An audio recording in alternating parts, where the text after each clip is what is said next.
marketing is just as confusing as anything else for people who don't know something about a specific field.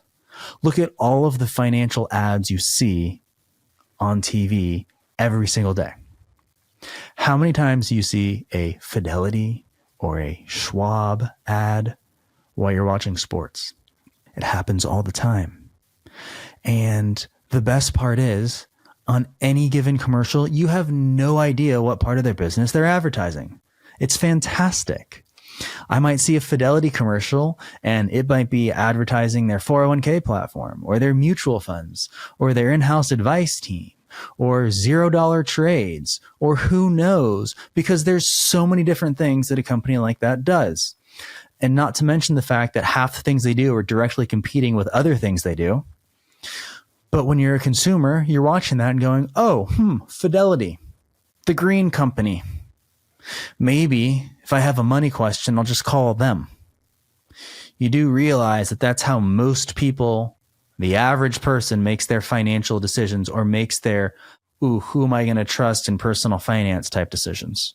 Whoever advertises the most, they're just going to call them. It is confusing people. And the reason that these companies can do this, by the way, the reason that these companies can just blindly throw advertising dollars toward the general masses, even when they're advertising completely different products at various times, or even when they're advertising products that inherently compete with one another. I will say I've seen some of these big companies will, on one hand, advertise their in-house advisors, and then they will have another ad, like the next commercial break, that will advertise independent advisors who may not be employees of the big house company, but the independent advisors might affiliate with the big company.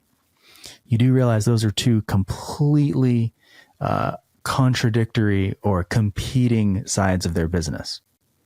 Would the average person figure that out? I don't know. It doesn't matter. The reason they do this, though, is because there is an unlimited demand for financial advice in the universe.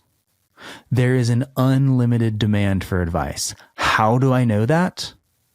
How do I know that? Well, the simplest tell is that the average advisor sucks. It's just true. And here's the deal. If I worked for somebody else, what I'm about to say would probably get me fired. But it's the truth, and it's what the average person feels when they talk to somebody who calls himself an advisor or listens to an ad from one of these big financial companies.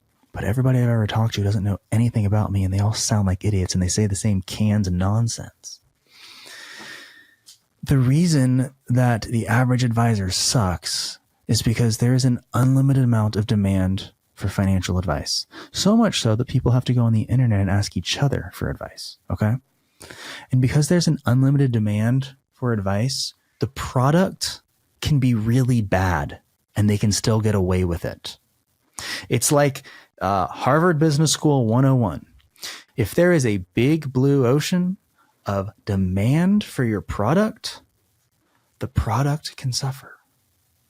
You can get away with a shittier product because there are still people who want that, who will find that. They need that. If there is less demand for your product, the product has to be better in order to get away with it. There just won't be any excuses if nobody needs it. So when you are operating in a field like financial advice, where I wholeheartedly believe there is an unlimited demand for it. How do I know there's an unlimited demand? There's people who listen to this podcast. I don't know why people listen to this podcast. I've literally never told anybody this podcast exists, but there's literally people who listen to it. That's how bad I know people want advice. Okay.